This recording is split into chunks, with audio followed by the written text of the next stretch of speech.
मान्य सदस्यहरू, अब शून्य समयको कार्यक्रम प्रारम्भ हुन्छ। शून्य समयमा बोल्न चाहनुहुने मान्य सदस्यहरूको लागि 1 मिनेटको समय निर्धारण गरिएको छ। सर्वप्रथम मान्य सदस्य श्री बिजुला रायमाझी। सम्माननीय सभामुख महोदय, आज म नेपालमै बसेर केही गरौँ भन्ने कृषक उत्पादकहरूको समस्याप्रति सरकारलाई ध्यान आकर्षण गराउन चाहन्छु। सभामुख महोदय मार्फत कृषि मन्त्रालय र अर्थ मन्त्रालय समक्ष नेपालमा उत्पादन हुने दुधजन्य पदार्थ र माछामा आत्मनिर्भर हुँदाहुँदै भारतीय आयातलाई रोक्न र नेपाली उत्पादनको मर्म बुझिदिन जोरदार माग गर्दछु। उत्पादित दुधमध्ये 3 लाख लिटर बजारमा खपत हुन सकेको छैन।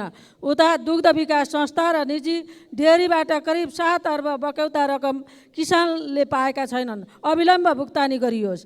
नेपाली किसानले उत्पादन गरेको दुध, माछा, तरकारी लगायतका उत्पादनको उचित मूल्य पाउने वातावरणका लागि खुला सीमामा प्रभावकारी अनुगमन बढाइयोस्। नेपाली उखु उत्पादक किसानको बक्यौता रकम तुरुन्त भुक्तानी होस् र धानको समर्थन मूल्य तोकिसकेकोले किसानको धान खरिद प्रक्रियामा सुरु गरियोस् ताकि किसानले तिहार र छठ पर्व ढुक्कसँग मनाउने वातावरण बनोस्। नेपाली विद्यार्थी त रोक्न सकेन सरकार। मान्य सदस्य श्री विद्या भट्टराई। सम्माननीय सभामुख महोदय, सडक दुर्घटना विश्वमा अकाल मृत्युको 8औं कारण हो भने नेपालमा पहिलो कारण बनेको छ। संयुक्त राष्ट्रसङ्घले 2020 देखि 30 लाई सडक सुरक्षा दशक घोषणा गरेको छ भने 2030 सम्म दुर्घटनाको दर 50% घटाउनु पर्छ भनेको छ। तर नेपालमा 79-80 को तथ्याङ्कलाई हेर्ने हो भने 2320 जनाको सडक दुर्घटनामा परिमृत्यु भएको छ भने 28156 घाइते हुनु परेको तथ्याङ्क छ। असुरक्षित मापदण्डविहीन सडक, सवारी साधनको गुणस्तर मापनमा कमजोरी, चालकको लापरवाहीका कारण दुर्घटना नागरिक जीवनको क्षतिको एक नियति बनेको छ। सडक दुर्घटनालाई कम गर्नका लागि छुट्टै नियमनकारी निकाय आवश्यक भएकोले सडक सुरक्षा परिषदको निर्माणका लागि सम्मान्य सभामुख महोदय मार्फत सरकारको ध्यानाकर्षण गर्दछु। धन्यवाद। मान्य सदस्य श्री विनिता कुमारी सिंह।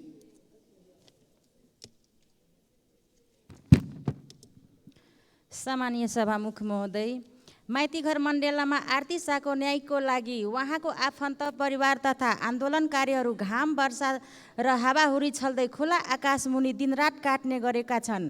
न्यायको आशामा भौतारिएका आरती शाहको परिवार 24औं घण्टा सडकमा शान्तिपूर्ण आन्दोलन गरिरहेको 4 महिना पुगिसक्दा पनि सम्बन्धित निकायको यस विषयमा ध्यानाकर्षण भएको देखिँदैन। उनीहरूले न्याय पाउनुको सट्टा उल्टै राज्यबाट चरम यातना र विभेद सहनु परेको अवस्था छ। त्यसैले उहाँहरूलाई छिटोभन्दा छिटो न्याय दिलाउनको लागि सभामुख मार्फत सरकारलाई ध्यानाकर्षण गराउन चाहन्छु। हस्त, धन्यवाद। माननीय सदस्य श्री बिना लामा। सम्माननीय सभामुख महोदय, भर्खरै सकिएको दसैँ कसैको लागि खुसी र उत्सव बन्यो होला, तर अधिकांश नागरिकको लागि यो दसैँ दशा बन्न पुगेको छ। हजारौं क्विन्टल चिनी बरामद गर्दाखेरि पनि नागरिकले सुपथ मूल्यमा चिनी नपाएका कारण घन्टौं लाइनमा उभिने स्थिति बन्यो। सरकार मौन बसेको छ। अब आउँदै गरेको तिहार चाडपर्वमा चिनीको अति आवश्यकता पर्ने भएको कारणले गर्दा नेपाल सरकारको ध्यान आकर्षण गराउन चाहन्छु कि जनतालाई सुपथ मूल्यमा चिनी उपलब्ध गराइयोस्। त्यसै गरी डिटिसी र चिसान केन्द्रले दुध लिन नमानेको कारण लाखौं लिटर दुध फ्याँक्न पुगे, तैपनि सरकार मौन बसेका छन्। किन? त्यसैले सरकार एउटा जनताको लागि असल अभिभावक बन्नको लागि विशेष निवेदन गर्न चाहन्छु। धन्यवाद। माननीय सदस्य श्री विश्वप्रकाश शर्मा। सम्माननीय सभामुख महोदय, नेपाली विद्यार्थी विपिन जोशी हमासको नियन्त्रणमा रहेको पुष्टि भएको छ। कतार सरकार मार्फत कुरा गरेर उनलाई उद्धार गर्न सकिने सम्भावना औल्याइएका छन्। यो प्रक्रियामा गम्भीर पहल कदमी गर्न सभामुख मार्फत म सम्माननीय प्रधानमन्त्री र माननीय परराष्ट्र मन्त्रीको गम्भीर ध्यानाकर्षण गराउँदछु। सभामुख महोदय, भारत, बङ्गलादेश र भुटान 3 देशसँग निकटमा रहेको हाम्रो एकमात्र सीमा नाका काँकडभिट्टा हो। कोभिडको बेला बन्द भएका वीरगञ्ज, नेपालगञ्ज लगायतका नाका खुला भइसकेका छन्, तर भारतीय अध्यागमनले पर्यटकको इन्ट्री र एक्जिटलाई खुला नगरेका कारण काँकडभिट्टा नाकामा भने पर्यटक आवागमनमा अवरोध जारी छ। यसले त्यहाँको होटल, यातायात अनि समग्र पर्यटन र समग्र व्यवसायमा असर परिरहेको छ। स्थानीय व्यवसायीहरू गम्भीर मर्कामा परेका छन्। सरकारले अविलम्ब भारत सरकारसँग संवाद गरेर काँकरभिट्टा नाका सुचारू गर्ने व्यवस्था मिलाउन म सम्माननीय सभामुख महोदय मार्फत नेपाल सरकार समक्ष आग्रह गर्दछु। धन्यवाद। जय नेपाल। माननीय सदस्य श्री श्याम कुमार घिमिरे।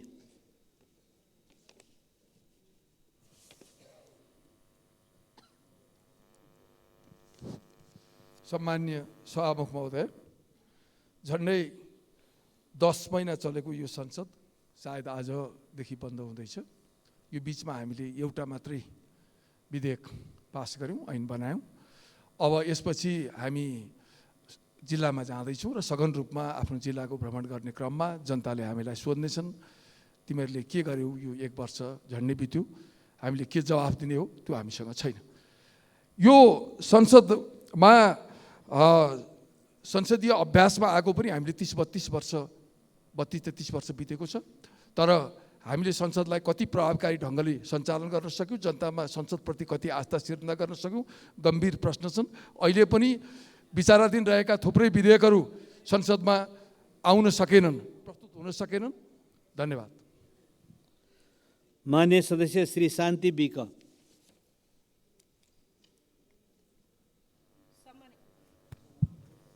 सम्माननीय सभामुख महोदय, देशको चौथो अङ्गको रूपमा रहेको श्रमजीवी पत्रकार, जसले देश र जनता, सरकार अनि समाजको बीचमा महत्त्वपूर्ण भूमिका खेलिरहेको हुन्छ।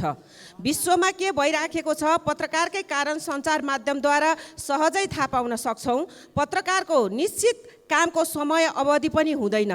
परिस्थिति अनुसार दिन रात जतिसुकै बेला र जस्तोसुकै अवस्थामा पनि समाचार सम्प्रेषण गर्न खटिरहेका हुन्छन्। चरको मूल्यवृद्धि र पारिश्रमिक कम हुँदा दैनिक श्रम गरेर छाक टार्न बाध्य भएका श्रमिक जनताको अवस्था प्रतिकूल बनेको छ भने श्रमजीवी पत्रकार पनि यसबाट अछुतो रहन सक्दैन।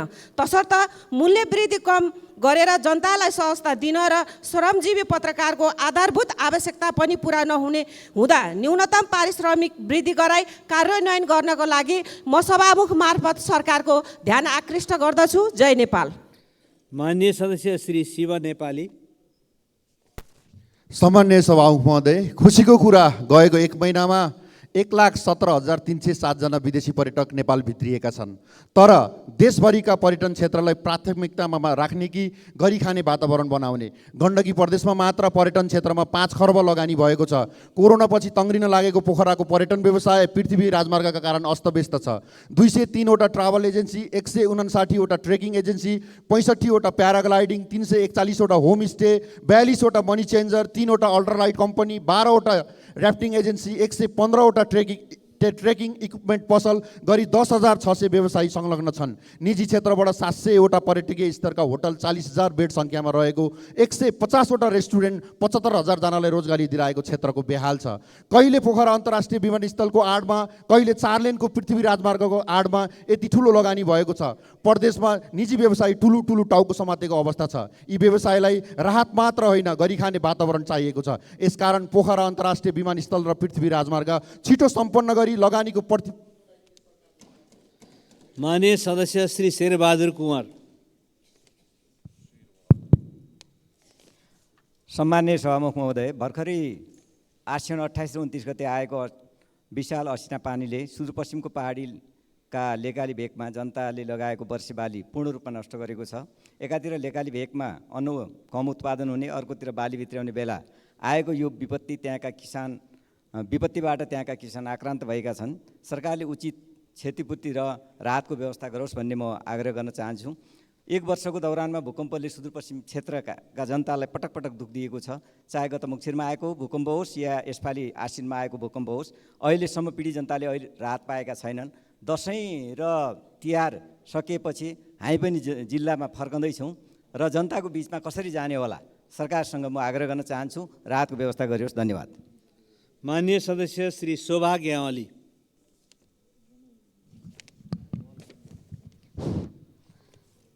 सम्मानीय सभामुख महोदय, यतिखेर मुलुकमा जात जातिको नाममा, धर्मको नाममा वा अन्य अराजक गतिविधि गरी यो व्यवस्थालाई कमजोर गर्ने काममा ज्यान फालेर अराजक तत्त्व लागिरहेका छन्।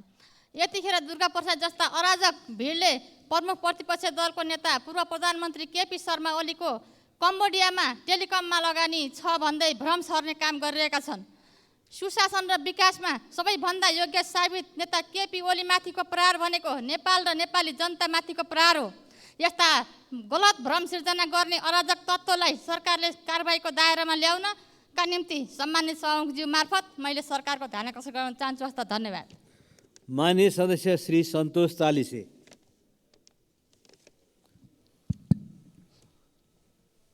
सम्मान्य सभामुख महोदय, हामीले यो वर्षको बजेट प्रस्तुत गरेको लगभग 6 महिना बित्न लागिसक्यो र आजसम्म बाटोघाटो पुल पुलेसा जति पनि बजेटमा बोलिएका कुराको कुनै पनि सुरुवात भएको देखिँदैन। काठमाडौँबाट हेटौँडा जाउँ त्यही हालत छ, काठमाडौँबाट पोखरा जाउँ त्यही हालत छ, काठमाडौँबाट भैरवा जाउँ त्यही हालत छ। र हिजो कबाडी सामानहरू 2 महिनाभित्र लिलाम गरिनेछन्। राज्य सङ्कटमा छ, आर्थिक अवस्था कमजोर छ। यसलाई व्यवस्थित गर्नका लागि व्यापक रूपमा कबाडी सामानहरू, अर्बौँका कबाडी सामानहरू 2 महिनाभित्र लिलामी प्रक्रिया सुरु गरिनेछ। त्यो कहाँ पुग्यो? यो जङ्गलबाट काठ दाउरा 2 महिनाभित्र प्रक्रिया पुरा गरेर निकाल्ने, त्यो 20 खर्बको चाहिँ नि सम्मको हुनसक्छ भन्ने कुरा 2 महिनाभित्र त्यसको कार्यविधि बन्ने भने कहाँ पुग्यो? र विकास निर्माणमा माननीय सदस्य श्री सरस्वती बजिमय।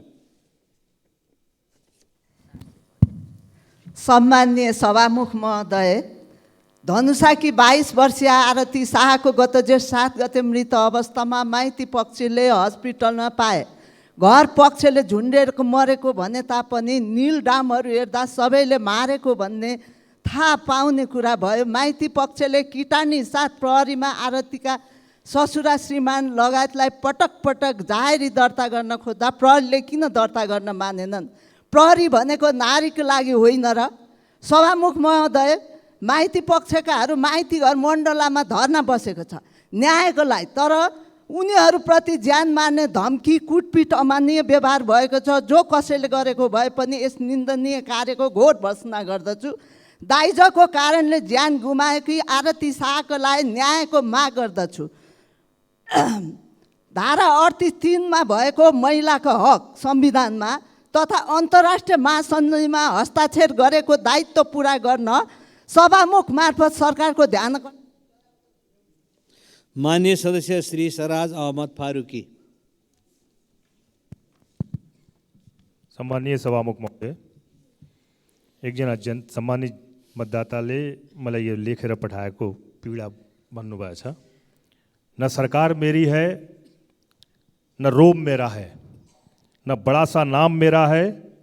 मुझे तो बस एक बात का गर्व है कि मैं नेपाली हूँ और नेपाल मेरा है। युवाहरू खाडी देशमा जान बाध्य भएछन्। सरकारको ध्यान छैन। सरकार छ, अनुभूति जनताले पाइराखेको छैन। जतातता अराजकता छ, भ्रष्टाचार छ, महँगी आकाशिएको छ। सरकारको ध्यान आकर्षण सभामुख महोदय मार्फत गराउन चाहे। त्यस्तै कपिलवस्तु जिल्लाको कृष्णनगर भन्सार नाका इमिग्रेसन अफिसको व्यवस्था गर्नुपर्ने कतिपटक म यहीँ सदनमा आफ्नो कुरा राखिसकेछौँ। सरकारको ध्यान गएको छैन। पर्यटक आउने त्यो राम्रो चाहिँ सुविधा भएको कृष्णनगर भन्सार आजसम्म चाहिँ पर्यटकबाट या इमिग्रेसनबाट चाहिँ वञ्चित छ। यसलाई व्यवस्था सरकार। माननीय सदस्य श्री सरिता भुसाल। सम्माननीय सभामुख महोदय, नेपालले विगत 3 वर्षदेखि अन्तर्राष्ट्रिय बजारमा घिउको निर्यात गरिरहेको छ। नेपाली घिउ विश्वका 5 मुलुकहरू जापान, भारत, क्यानाडा, हङकङ, अस्ट्रेलियामा निर्यात हुनु पशुपालक किसानहरूका लागि सुखद कुरा हो। नेपालले यस अवधिमा 4,26,76,000 को घिउ निर्यात गरिसकेको छ। दुग्ध विकास संस्थानका अनुसार जापानमा मात्र प्रति महिना 5,000 लिटर घिउ निर्यात हुने गर्छ।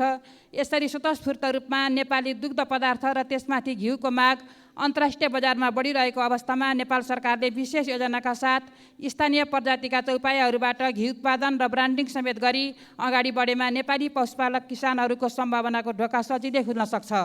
अत नेपाल सरकारले कृषि मैत्री नीति निर्माण गरी पशुपालक किसानहरूलाई आवश्यक सुविधाहरू उपलब्ध गराएमा मात्र किसानहरू पशुपालनतर्फ आकर्षित हुने भएकोले सोको व्यवस्थापन गर्न सरकारको ध्यान आकर्षण गराउँछु। धन्यवाद। माननीय सदस्य श्री शान्ति चौधरी।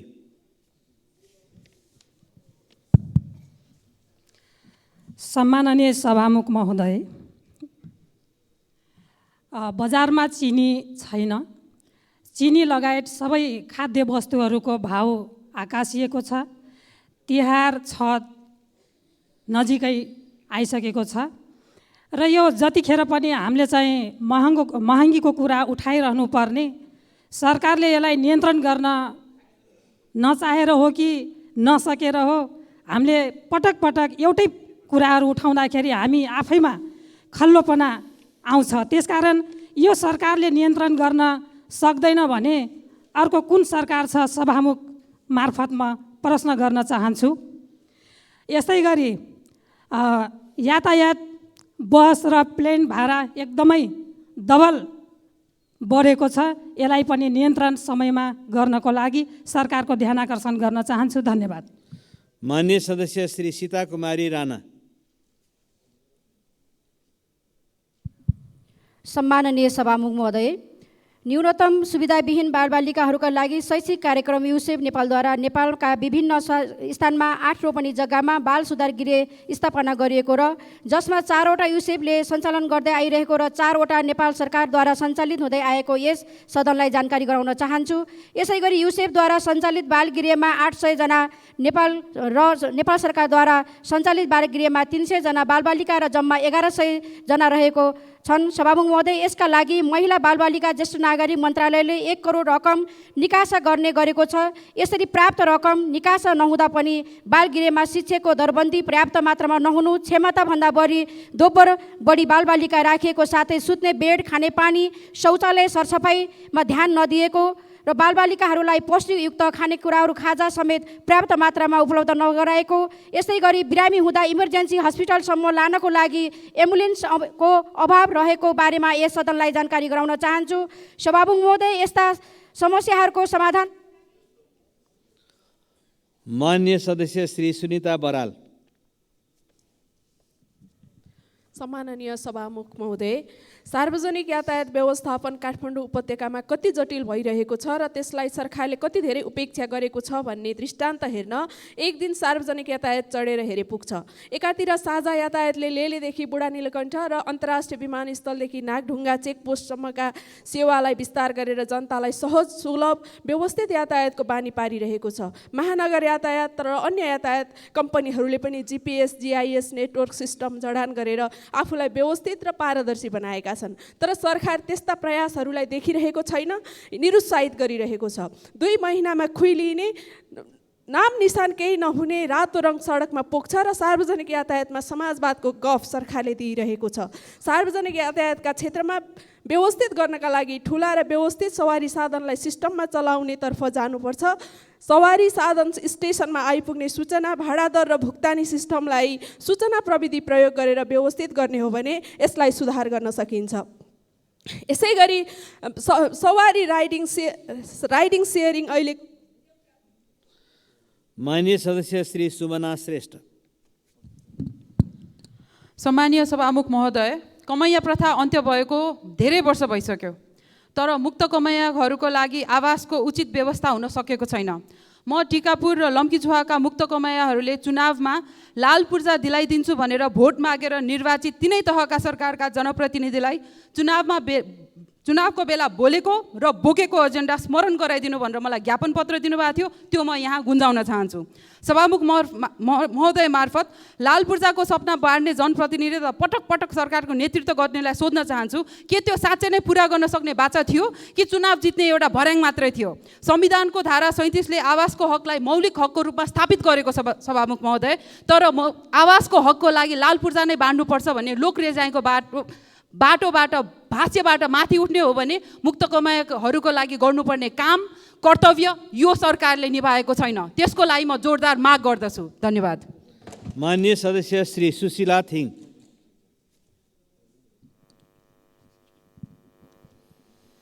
सम्माननीय सभामुख महोदय, आरती शाहको मृत्यु प्रकरण झन् पेचिलो बन्दै गएको छ। उक्त घटनाको विषयमा अदालतमा प्रवेश गरिसकेको जति विषयवस्तुमा म प्रवेश गर्न चाहन्न, तर मृतकका परिवारले न्याय माग्ने क्रममा प्रहरी कर्मचारीले मृतकको बहिनीको संवेदनशील अङ्गमा गम्भीर चोट पुर्याई कुटपिट गरेको र माइती घर मण्डलामा न्याय माग्न अनसनमा बसेको मृतकका आमा तथा अन्य आफन्तहरूलाई प्रहरीले दुर्व्यवहार गरेको कार्यको भने म घोर भत्सना गर्न चाहन्छु। उक्त प्रहरी दमनबाट आम नेपाली महिलाहरूको आत्मसम्मानमा चोट परेको हुँदा तत्काल उक्त घटनाको सम्बन्धमा छानबिन समिति गठन गरियोस् भनी म नेपाल सरकारसँग माग गर्दछु। धन्यवाद। माननीय सदस्य श्री सुशीला श्रेष्ठ।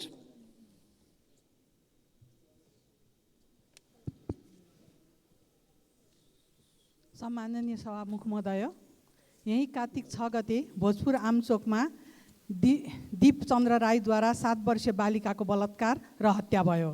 कार्तिक 8 गते मुगुरारा नपा 5 मुन्दु गाउँमा 3 जना छोराछोरी सहित आमाको सामूहिक हत्या भयो। मृतकहरूप्रति श्रद्धाञ्जली अर्पण गर्दछु। यस्ता प्रतिनिधि घटनाहरूको बारेमा जति भर्सना गरे पनि कमी हुन्छ। यस्ता घटनाहरूको चाँडोभन्दा चाँडो अनुसन्धान गरी दोषीलाई कानुनी कठघरामा ल्याई आजीवन कारावास गरियोस्। यस्ता घटनाहरू अप्रिय र निर्मम घटनाहरू दिनानुदिन किन घटिरहेका छन्? घटना घट्दा दर्तासम्म हुन हम्य पर्ने अपराधीहरू कारबाहीमा नपर्ने परिहाले पनि चिन्जान र भनसुनको आधारमा छुट्ने अवस्था रहेको छ। नागरिकहरूको जीवधनको सुरक्षा किन भइरहेको छैन? यस्तोको निम्ति राज्यको तर्फबाट अवलम्बन गर्नुपर्ने सुरक्षा नीति र व्यवस्थापनको अभाव भएको हो या नागरिक चेतना र शिक्षाको अभाव भएको? माननीय सदस्य श्री सूर्यप्रसाद ढकाल। सम्माननीय सभामुख महोदय, प्राकृतिक र संस्कृति भएको देश गरिब हुँदैन, तर हामी गरिब भयौँ। प्रजातन्त्र आएको 34 वर्ष भयो। सङ्घीय लोकतान्त्रिक गणतन्त्र आएको 8 वर्ष बितिसकेको छ। अहिले सङ्घ, प्रदेश र स्थानीय सरकार छ। यी सरकार जनताको लागि कौवालाई बेल पाएको हर्षण वर्षस्त भएको छ। जनतामा निराशा बढिरहेको छ। व्यवस्थाप्रति वितृष्णा जागिरहेको छ। अर्थतन्त्र शिथिल छ। कल कारखानाहरू प्राय बन्द छन्। युवा शक्ति विदेश पलायन भएको छ। सभामुख महोदय, जनतामा आशा जगाउन, समृद्ध नेपाल र सुखी नेपालीको राष्ट्रिय आकाङ्क्षा पुरा गर्न 2047 सालदेखि अहिलेसम्म जो मन्त्री भए, जो उच्च पदस्थ कर्मचारी भए, ठुल्ठुला बिग हाउस सञ्चालन गरे, ती सबै व्यक्तिहरूको सम्पत्ति छानबिन गर्नको निम्ति म सभामुख मार्फत नेपाल सरकारसँग जोरदार माग गर्न चाहन्छु। हस्, धन्यवाद। माननीय सदस्य श्री सूर्य थापा।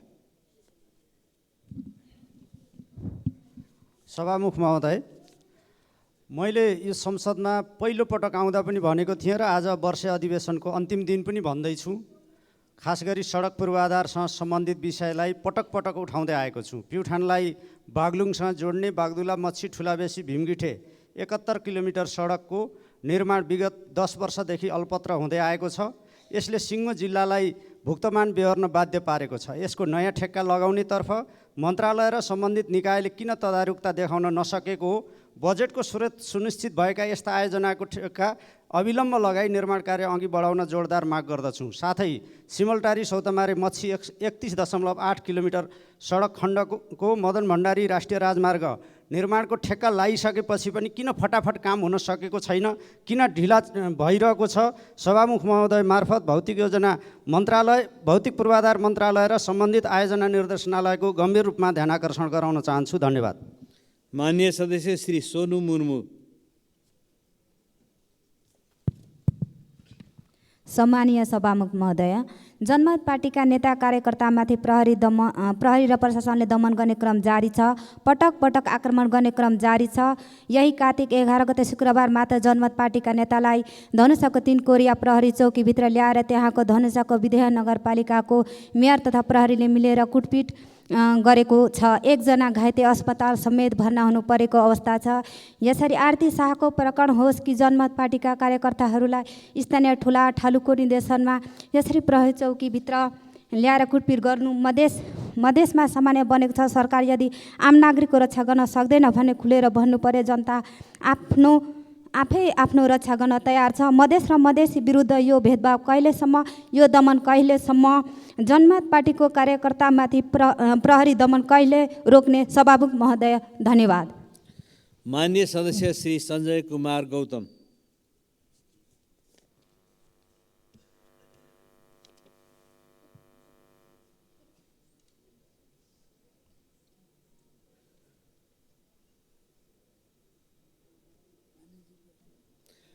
माननीय सदस्यलाई बोल्न समय दिएको छ।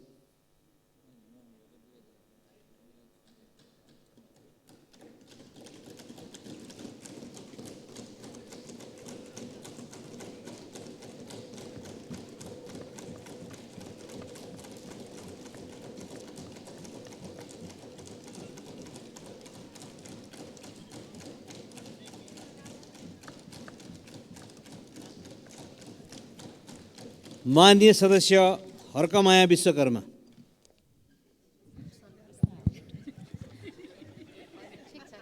सम्माननीय सभामुख महोदय, नेपालको संविधानमा विवाह गर्दा दाइजो लिन र दिन दण्डनीय हुनेछ भनिए तापनि आरती शाहलाई दाइजोको न्युमा उनका श्रीमानसहित सासू ससुरा मिली हत्या गरेको प्रमाणित भइसकेपछि आरतीका आमा बुवा आफन्त परिवार शान्तिपूर्ण आन्दोलनमा बसिराख्दा प्रहरी प्रशासनबाट अहिलेसम्म पनि दमन र ज्यादती खेप्न बाध्य छन् र पीडित परिवारले राज्यको मिनी पार्लियामेन्ट मानिएको हाम्रो महिला तथा सामाजिक मामिला समितिमा निवेदन दिइसकेपछि समितिको तत्काल बैठक बसी घटनाको सत्य तथ्य सार्वजनिक गर्दै दोषीलाई कारबाही र पीडितलाई न्यायको निम्ति निर्णय गरी गृह मन्त्रालयमा पत्र पठाइयो। तर पत्रको व्यवस्था गरेपछि समितिका सभापति र सदस्यहरू गएर ध्यानाकर्षण गर्दा पनि अहिलेसम्म कुनै ठोस जानकारी आउन सकेन र अहिले पनि प्रशासनले पीडित परिवारलाई मानसिक तनाव दिइरहेको अवस्था छ।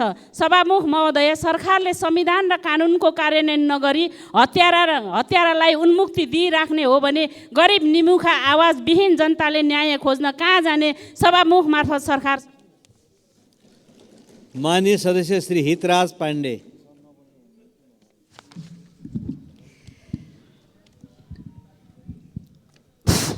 सम्मानीय सभामुखज्यू, हामी दोस्रो अधिवेशनको करिब अन्त्यमा छौँ।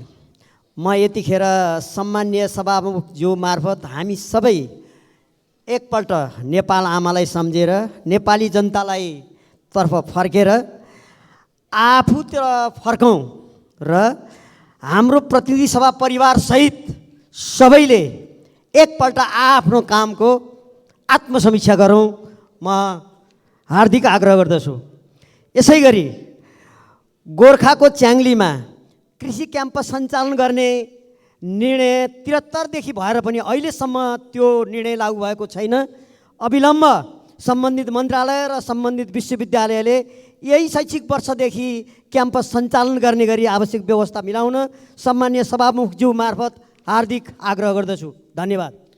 माननीय सदस्य श्री शोभिता गौतम। सम्माननीय सभामुख महोदय, नेपालमा अहिले चाडपर्वको माहौल चलिरहेको छ। यस समयमा स्वाभाविक रूपमै बजार चलायमान हुनुपर्ने हो, तर दुःखका साथ भन्नुपर्छ व्यवसायीहरूबाट आएको गुनासो अनुसार यसपटकको व्यापार व्यवसाय निकै सुस्त छ। व्यवसाय घाटा गएकै कारण मुलुकभर झन्डै 50% व्यावसायिक सटर खाली रहेको नेपाल राष्ट्रिय व्यवसायी महासङ्घले जनाएको छ। व्यवसायीले आफ्नो सामान बेच्न सकेका छैनन्, उपभोक्ताले महँगी बढेर सामान किन्न सकिरहेका छैनन्। यसबीचमा चिनी, जिरा, दाल जस्ता खाद्य वस्तुको महँगी उस्तै आकाशिएको छ। यस्ता विषय सम्बोधन गर्न दीर्घकालीन योजना बनाउने सवालमा सरकार चुकेकै हो, तर सरकार आफैले गरेका अल्पकालीन निर्णयहरू समेत कार्यान्वयन गराउन नसक्नुमा सरकारको अकर्मण्यता देखिन्छ। उदाहरण दिन चाहन्छु, भारतबाट रु 100 भन्दा बढीको सामान लिएर आउँदा भन्सार लाग्ने निर्णय भएको थियो, तर कार्यान्वयन भएन। फलस्वरूप यसपालिको दशैंमा सीमावर्ती बजारमा नेपाली उपभोक्ताको खचाखच भिड हुँदा नेपाली बजार भने सुनसान देखियो। सरकार चाडपर्वमा जनता खुसी हुनुपर्ने हो, तर जनतामा रुन्चे आँसु देखिरहेको छ। त्यसैले सम्माननीय सभामुख मार्फत सरकारसँग अनुरोध गर्न चाहन्छु, यो महँगी बीच जनता र व्यवसायीलाई राहत आवास गराउन सरकार। माननीय सदस्य श्री हेमराज राई।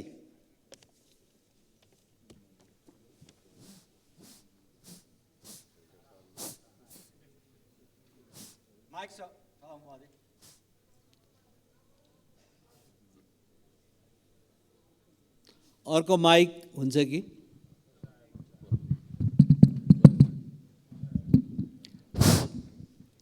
सभामुख महोदय, संयुक्त राष्ट्र सङ्घका महासचिवज्यूले संयुक्त संसदको बैठकमा गर्नुभएको सम्बोधनमा उल्लेखित विषयप्रति नेपाल सरकार र संसद सजग र सक्रिय रहनेछ भनी विश्वास व्यक्त गर्दै देशमा अवरुद्ध रहेको सत्य निरूपण तथा मेलमिलापको कामलाई द्वन्द्वपीडित परिवारले न्याय पाउने गरी शीघ्र सम्पन्न गरिनुपर्छ भनी विचार व्यक्त गर्न चाहन्छु।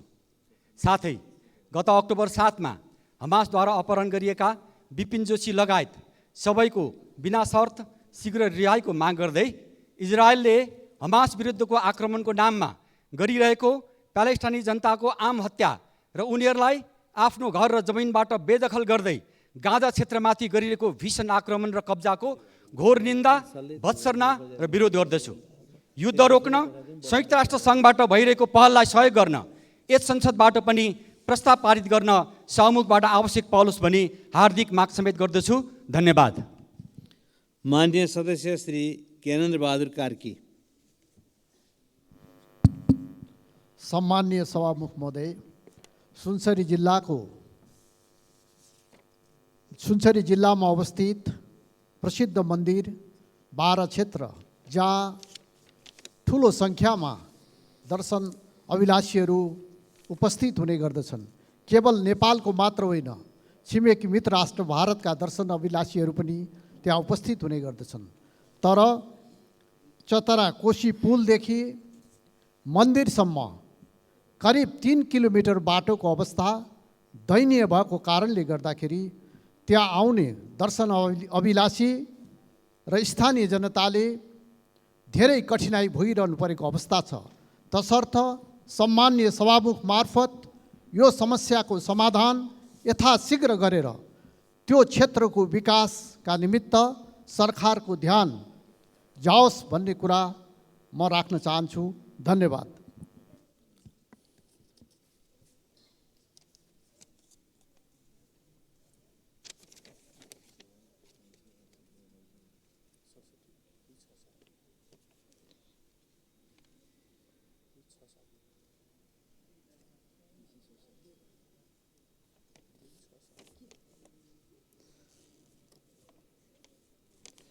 माननीय सदस्य श्री हरि ढकाल। सम्माननीय सभामुख महोदय, यो सरकार त किसान मारा सरकार हो। किसानका मुद्दा यो 11 महिना यो सदनमा कतिचोटि उठाएँ, कतिचोटि राखेँ, तर समस्या जस्ता तस्तै छ। माछा किसानको हालत उस्तै छ, तरकारी किसानको हालत उस्तै छ, फलफुल किसानको हालत उस्तै छ, दुग्ध किसानहरूको हालत झन् जटिल बन्दैछ। तैपनि यो शून्य समयको सदुपयोग गर्न मन ला भएर मैले चितवनका फुल किसानका विषयमा के राख्दैछु। करिब 60 बिघा जमिनमा राष्ट्रिय स्वतन्त्र पार्टीको अगुवाईमा चितवनका किसानहरूले फुल उत्पादन गरेका छन्। दीपावली आउँदैछ, तिहार आउँदैछ, बजारमा फुलको माग छ। विदेशबाट आयात हुने फुल र प्लास्टिकका फुलहरू यदि त्यसलाई नियन्त्रण गर्ने र हामीले उत्पादन गरेको फुललाई प्रवर्धन गर्ने हो भने माछा किसानको जस्तो, फलफुल किसानको जस्तो, दुग्ध किसानको जस्तो हालत हुँदैन। म सरकारलाई गम्भीर ध्यानाकर्षण गराउन चाहन्छु, चितवनमा उत्पादित फुलको बजारको व्यवस्था होस्। यदि भएन भने प्रधानमन्त्री कार्यालय अगाडि चितवनका किसानहरूले उत्पादन गरेको फुल लिएर आएर हामी प्रधानमन्त्री।